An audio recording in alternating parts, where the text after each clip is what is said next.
사도신경으로 신앙 고백하십니다. 나는 전능하신 아버지 하나님 전지의 창조주를 믿습니다. 나는 그 유일하신 아들 우리 주 예수 그리스도를 믿습니다. 그는 성령으로 잉태되어 동정노 마리아에게서 나시고 본디오 빌라도에게 고난을 받아 십자가에 못 박혀 죽으시고 장사된 지 사흘 만에 죽은 자 가운데서 다시 살아나셨으며 하늘에 오르시어 전능하신 아버지 하나님 우편에 앉아 계시다가 거기로부터 살아있는 자와 죽은 자를 심판하러 오십니다. 나는 성령을 믿으며 거룩한 공교회와 성도의 교제와 죄를 용서받는 것과 몸의 부활과 영생을 믿습니다. 아멘. 오늘 아침에 하나님께서 우리 모두에게 주시는 진리의 말씀은 야고보서 1장 1절에서 4절까지 한 절씩 교독하십니다. 하나님과 주 예수 그리스도의 종 야고보는 흩어져 있는 12지파에게 문안하노라.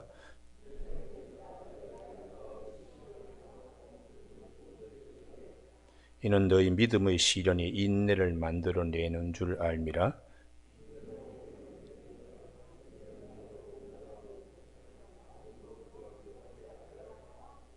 아멘. 3절 말씀에 이는 너희 믿음의 시련이 인내를 만들어내는 줄 알미라 하는 말씀 중심으로 인내, 믿음의 시련을 얻어지는 그릇이라는 제목으로 말씀을 나누겠습니다. 오늘 본문 야고보서는 예수님의 제자 야고보가 아닙니다.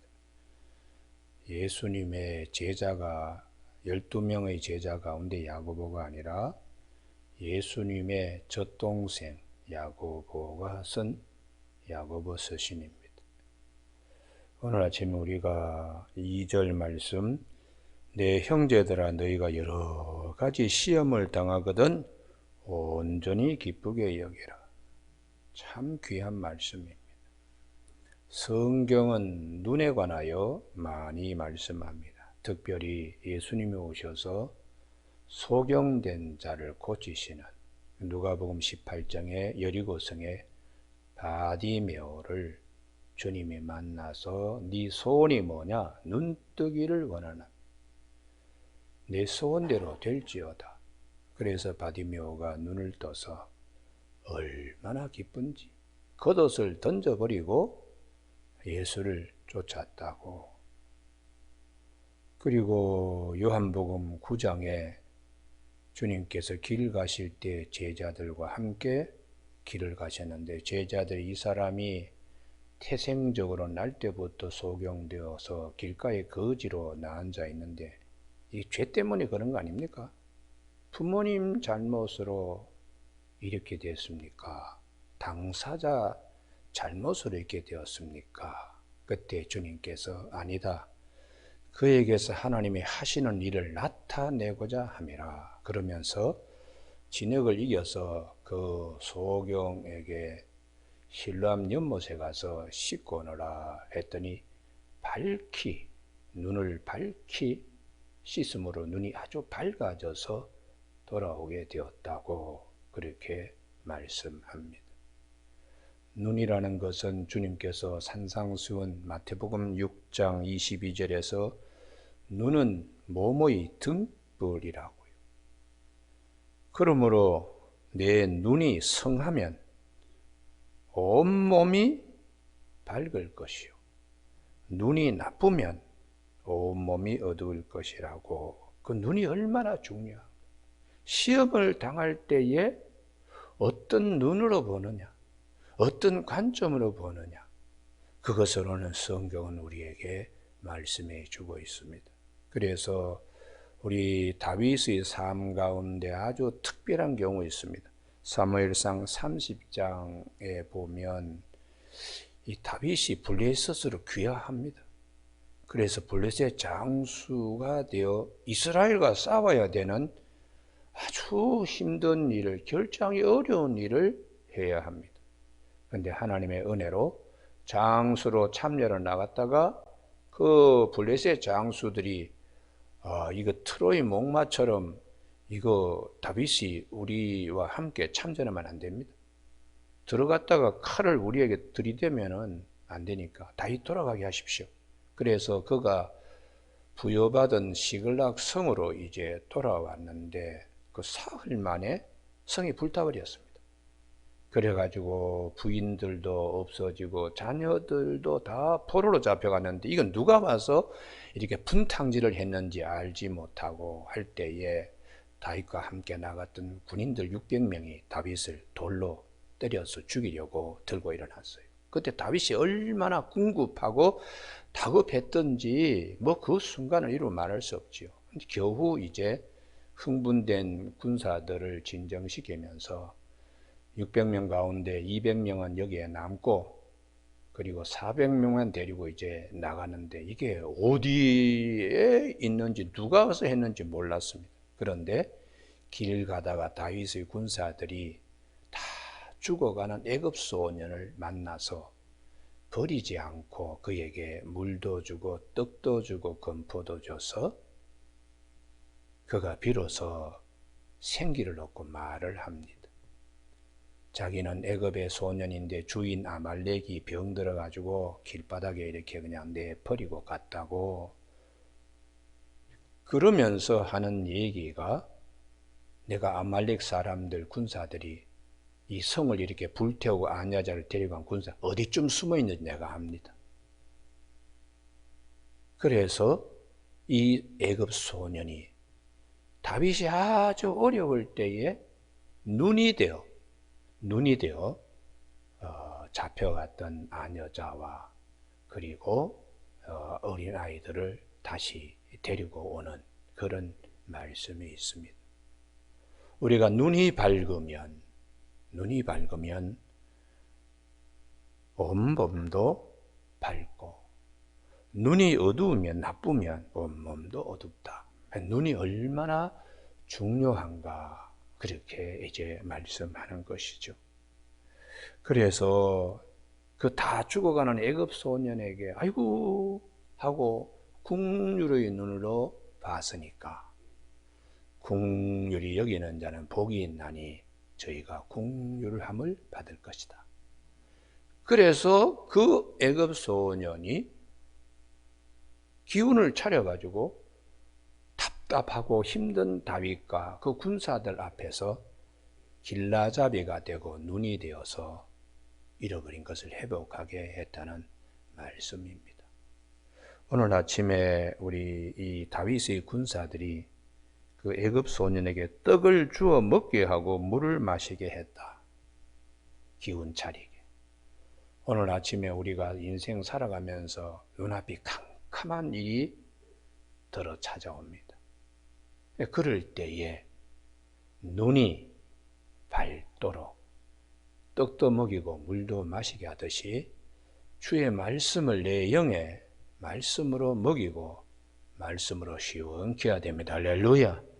그래서 오늘 성경 말씀이 내 형제들아, 어떤 형제인가 하면 1절에 흩어져 있는 12지파, 신앙 때문에 다 포기하고 여기저기 디아스포라로 가 있는 자들, 신앙 지키기 위해서 모든 거 버렸는데도 어려움이 왜 없겠어요? 그것도 한 번 오는 게 아니라 여러 가지 복합적으로 막 찾아올 때에 얼마나 눈앞이 캄캄하겠어요? 그럴 때 이 말씀이 우리 영혼의 양식이 되어서 말씀이 들려질 수 있어야 됩니다. 내 형제들아 너희가 여러 가지 시험을 당하거든 그 다음 말씀 온전히 기쁘게 여기라 하는 이 말씀이 들려져야 하는 것입니다. 우리가 긍정적인 시각을 가지도록 성경은 안목이 달라지도록 말씀하세요. 그 이유는 이러한 시련과 연단을 통하여 그릇이 만들어지기 때문입니다. 그 그릇이 인내라고 하는 그릇인데 문제는 이 그릇에 무엇이 담기는가? 이게 오늘 야고보서 1장의 핵심인데요. 1장 17절을 보시기 바랍니다. 온갖 좋은 은사와 온전한 선물이다. 위로부터 빛들의 아버지께로부터 내려오나니 하나님이 위에서 주시는 것을 받는 그릇, 그릇은 시련 가운데서 빚어지는 인내의 그릇에 담기는 것입니다. 특별히 어려운 일이 있을 때 무엇이 필요한가? 6절에 5절에 지혜지요, 지혜. 이게 지혜가 어떻게 담겨지는가? 하나님이 주셔야 됩니다. 할렐루야. 하나님이 위로부터 주실 때에 담을 수 있는 그릇인데 그 그릇은 그냥 만들어지는 게 아니라는 거예요. 여러 가지 시험 당할 때에 하나님이 왜 나에게 이런 일을 겪게 하시나? 이제 그러면서 그릇이 빚어지는 겁니다. 참고 기다리면서 그릇이 빚어지는 것은 그분을 바라보기 때문에 그분이 쓰시는 그릇이 빚어지는 겁니다. 우리가 구약 성경의 욥, 시련의 가장 대표적인 믿음의 선진입니다. 욥이 여러 가지 시험을 당할 때에 구속주가 살아계심을 믿고 나의 가는 길을 오직 그가 아시고 그가 나를 단련하신 후에는 정금같이 나오리라 하는 인내의 그릇으로 그가 종국에 받았던 축복이 무엇입니까? 시험 당하기 전에 가졌던 모든 재산과 자녀들의 배를 그는 그 인내라고 하는 그릇에 담을 수 있었습니다. 그리고 70에 그가 큰 어려움을 겪었는데 하나님이 140년을 더 살게 하나님이 참고 기다리는 욥의 인내라고 하는 그릇에 하나님이 담아 주셨는데 욥에게 있어서 그 인내의 그릇에 담은 가장 큰 축복은 가축의 배도 아닙니다. 아름다운 자녀도 아니라 최고의 축복은 하나님을 귀로만 듣던 하나님을 눈으로 보게 되는 욥의 믿음입니다. 할렐루야. 이게 욥이 그 이전에는 그냥 하나님께 잘했습니다. 혹시 자녀들이 죄를 짓지 않을까 해서 자녀들의 몫으로 다 제사도 드리고 욥은 당대 의인이고 완전한 사람인데도 이게 영의 세계에서 시기 질투하는 사탄이 있거든요. 그래서 하나님께 이간질합니다. 하나님이 복 주시니까 욥이 하나님을 섬기지 복 거두어가면 하나님 섬기지 않습니다. 하나님은 욥의 믿음은 그런 차원이 아니다. 욥의 믿음은 그런 차원이 아니다.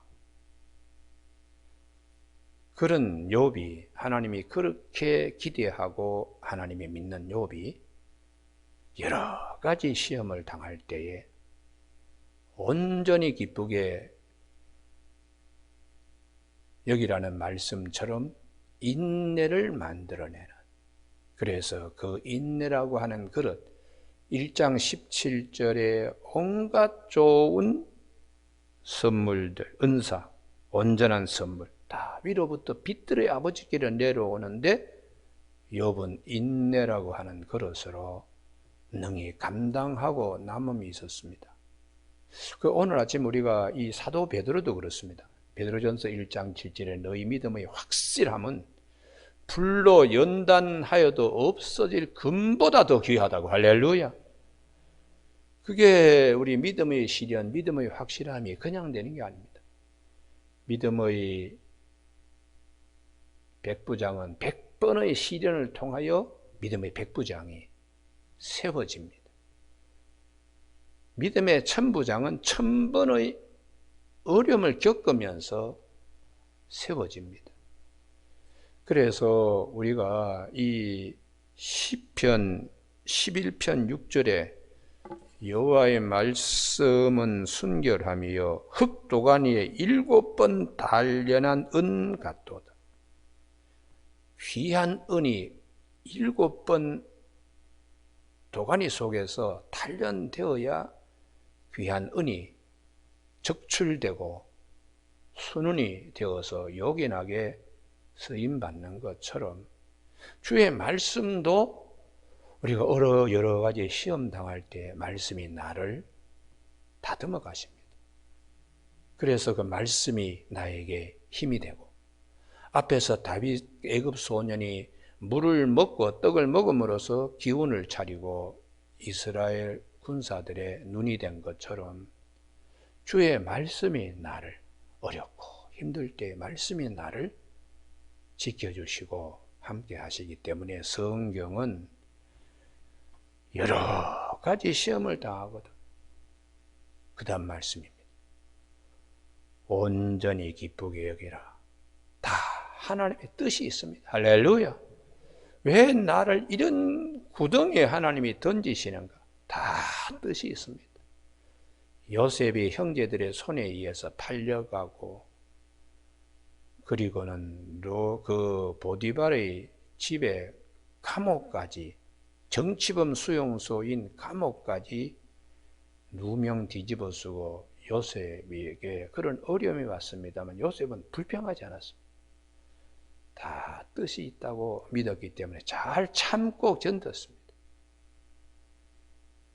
그러자 하나님이 기적같이 그를 불러내시는 거예요. 애굽 임금 바로의 꿈 아무도 해명하지 못할 때 오래 참고 견뎠던 요셉에게 하나님이 위로부터 온 좋은 은사와 온전한 선물이 내려와서 요셉에게 지혜를 주셔서 7년의 풍년과 7년의 흉년에 대비할 수 있는 묘책을 요셉의 입에서 바로가 듣게 되는 것입니다. 우리가 살아가면서 여러 가지 시험을 당하면 첫 번째 본성적으로, 본능적으로 불평이 나옵니다. 그리고 두 번째는 절망합니다. 그때에 하나님의 말씀은 항상 우리에게 뭐라고는 여호와를 앙망하라. 앙망하는 자는 샘을 얻을 것이다. 독수리 날개치며 올라감 같을 것이요 걸어가거나 뛰어가도 피곤하거나 곤비하지 아니하다 하고 이사야 40장에서 말씀하시고 시편 62편에 내 영혼아 여호와를 바라보라고 잠잠히 여호와를 바라며 나의 구원이 그로부터 나오는도다. 오직 그만이 나의 반석이시오 나의 구원이시오 나의 요새시는 내가 크게 흔들리지 아니하리로다. 이렇게 안목을, 눈을 낙심하고 절망하는데 떨구지 말고 위를 쳐다보면서 긍정적인 눈, 소망의 눈을 갖도록 성경은 말씀하세요. 그 이유는 하나님을 사랑하는 자, 그 뜻대로 부르심을 입은 자들에게는 모든 것이 합력하여 선을 이루기 때문이라고 로마서 8장 28절에서 말씀하고 있습니다. 그래서 사도 바울은 로마서 8장 18절에 생각하건대 현재의 고난은 장차 우리에게 나타날 영광과 비교할 수가 없다고 말씀하세요. 제 개인적으로도 참 어려움을 겪을 때는 그때는 참 힘듭니다. 지나고 보면 하나님이 다 은혜로 해결해 주시더라고요. 제가 안양 제1교회 부흥회를 1999년 8월 달에 갔습니다. 전 교인 수련회, 여름 수련회 강사가 돼요. 그때 1,300명에게 안수를 다 해줬으니까요. 얼마나 밤새 안수한 거죠. 근데 몸이 굳어가지고 집에 와서 스트레칭 하다가 이 다리가 그냥 왼쪽 다리를 부러뜨렸습니다. 인간적으로는 이게 있을 수 있느냐. 아산병원에 갔더니 정형외과 과장이 그러는 거예요. 교통사고 아니고는 이게 자기 손으로 자기 허벅지 다리를 부러뜨리는 게 있을 수 없다고. 나도 모르겠습니다. 근데 나중에 지나서 거기에 병원에 있으면서 여러 가지 환상도 보고 여러 가지 하나님의 임재 체험도 많이 하고 그 중에 하나가 이게 네 교회니라고 하나님 환상 보여줘서 7개의 무지개가 내려오길래 내가 그때 그랬습니다. 내가 작은 교회 안마 시술소 위에 있는 상가교회의 목사로서 있기 때문에 내 마음의 소원이 항상 예쁜 교회 그렇게 해서 내가 개꿈을 꾼 거냐? 의심도 생기더라고요. 그러나 여러 가지 하나님의 임재 체험을 하면서 이게 하나님이 나에게 주시는 선물이구나. 이 다리가 부러져 가지고 이렇게 기부스하고 병원에 누워 있는데 왜 하나님이 이렇게 하시나? 그때에 그 서울에 있는 영암교회 그 남성교회 회장이 척추 수술하러 들어왔는데 하여튼 내 입에서 당신 이번에 수술 받지 않고 나갑니다. 이 소리가 그냥 나와요. 그래서 결국은 월요일 날 들어왔다가 금요일 날 수술 받지 않고 퇴원하는 그런 일들이 있었는데 그런 과정에서 이렇게 예쁜 교회 7개의 무지개가 내려오는 교회를 주셔서 시간이 모든 것을 말합니다. 시간이 모든 것을. 결국은 여기에 교회 기공식 하려고 모래를 이렇게 쌓아놓고 있는데 그때 이 앞에는 논이었고 밭이었죠. 근데 무지개가 정말 뜨더라고요. 기공식 할 때. 그래서 이게 시간이 모든 것을 다 얘기한다. 시간이. 그때는 힘들고 어려웠지만은 그 뼈아픈 가운데 하나님이 주신 좋은 선물, 이것을 저는 개인적으로 간증할 수 있습니다. 그래서 여러 가지 시험을 당하거나 온전히 기쁘게 여겨요. 하나님을 사랑한 자, 그 뜻대로 부르심을 입은 자는 모든 것이 합력하여 선을 이루기 때문입니다. 할렐루야. 특별히 믿음의 시련이 인내를 만들어내는 줄 압니다. 이런 그릇을, 인내를 온전히 이루라, 이 그릇을 이는 너희로 온전하고 구비하여 조금도 부족함이 없게 하려 함이라. 하나님이 주시는 온갖 좋은 은사와 온전한 선물, 위로부터 내려오는 그것을 담기에 부족함이 없다는. 그래서 사도 바울은 내가 배부름에 처하고 공핍에 처하고 풍부에 처하고 어떤 경우에 일체의 비결을 배웠다. 그게 어디서 나오는 것인가? 어디서 나오는 능력이고 파워인가? 여러 가지 시련 가운데에 사도 바울이 자족하는, 평강의 하나님과 함께 늘 붙어있는 그런 이제 믿음의 모습을 우리에게 말씀하십니다. 사도 바울의 순환 목록은 고린도 후서에 있죠. 동족에게 40에 하나 감한 매를 3번씩이나 맞고 태장 맞고 뭐 강의 위험, 추위, 배고픔, 동족의 위험 뭐 등등 이런 여러 가지 1000번의 연단을 통하여 믿음의 천부장이 되어서 일체의 비결을 배웠다. 자족할 줄 안다. 하나님이 나와 늘 함께함을 나는 경험한다, 체험한다. 이렇게 교회에 말씀해 주고 있습니다. 오늘 아침 우리 모두에게 이 그릇의 중요한 것을 성령의 열매라고 합니다.